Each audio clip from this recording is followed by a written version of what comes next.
कमाऊ बहू। तेजस अपनी पत्नी नीरू के साथ रहता था। पति पत्नी दोनों ही नौकरी करते थे। एक दिन तेजस गांव अपनी माँ के पास फोन करता है। प्रणाम माँ। जीते रहो माँ, तुम दादी बनने वाली हो हैं? अरे वाह, ठीक है बेटा, मैं कल ही आती हूँ। जब माँ जी शहर पहुंची तो बेटे बहू ने बहुत अच्छे से स्वागत किया। लीजिए माँ जी चाय। गरम पकोड़े ले आओ माँ के लिए। नीरू रसोई में गई और 2 मिनट में ही पकोड़े ले आई। जी ये लीजिए। बहू जादू से बनाए हैं क्या? अभी तो रसोई में गई थी।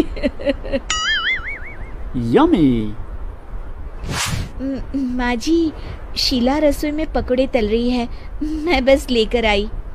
हे भगवान, मेरा धर्म भ्रष्ट कर दिया तूने। अब तो गंगा जल से शुद्धिकरण करना होगा। दूसरे दिन, माँ जी मैंने नाश्ता बना दिया है, ऑफिस जा रही हूँ। पर अभी तो घर का सारा काम पड़ा है। शीला आती ही होगी, झाड़ू पोछा बर्तन कपड़े वो सब कर लेगी। हमारे जमाने में घर का सारा काम हम ही करते थे। जी माँ जी, आप बहुत होशियार हैं, मैं घर ऑफिस दोनों नहीं संभाल पाती। तो जरूरत क्या है घर से बाहर जाकर चाकरी करने की? वैसे भी घर का काम खुद करने से घर में बरकत आती है, समझी? पर माँ जी। पर वर कुछ नहीं, इस महीने की पगार मिले फिर ऑफिस बंद है। हाँ। रात को नीरू तेजस से कहती है, सुनिए जी, माँ जी बोल रही थी कि मैं नौकरी छोड़ दूं। वैसे ठीक ही तो है, अभी तुम्हें आराम की जरूरत है। फिर भी आराम कहाँ, शीला को छुड़ाने के लिए बोल रही थी। तो अब 24 घंटे में इतना काम तो कर ही सकती हो। पर जॉब पसंद है मुझे, घर पर मन नहीं लगेगा।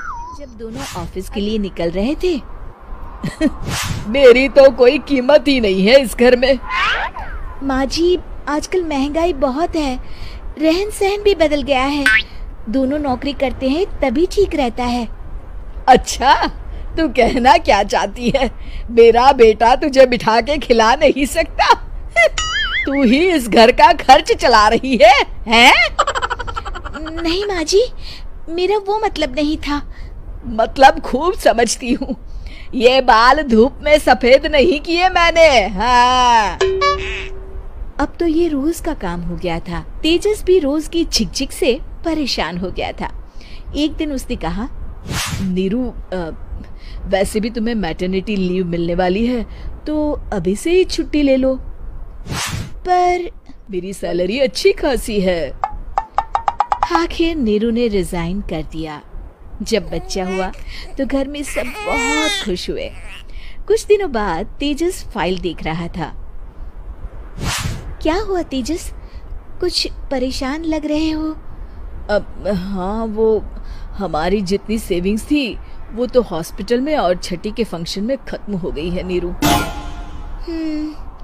और अभी वैसे मंदी चल रही है तो मैं बोल रही थी कल मुन्ना को हेपेटाइटिस का टीका लगवाना है। नीरू, क्या पोस्टपोन नहीं कर सकते? नहीं जी, बिल्कुल नहीं। अब तेजस को समझ में आ रहा था कि उससे गलती हुई है। पैसों की कमी का असर घर के माहौल पर भी पड़ रहा था। अगले दिन, बेटा और ये दवाइयाँ ले आना, पर्चा देते हुए माँ जी ने कहा। जी। तेजस, मुन्ना के लिए दूध का डिब्बा और डायपर भी ले आना, और ये किराने के सामान की लिस्ट है, इसे भी लाना है। तेजस गुस्से में लिस्ट मरोड़कर फेंकता है और चिल्लाता है, पैसे क्या पेड़ पर उगते हैं? ये ले आना, वो ले आना। अरे पर ये जरूरत का सामान ही है। वो गुस्से में बिना कुछ कहे ऑफिस चला गया। अरे लंच तो ले जाइए।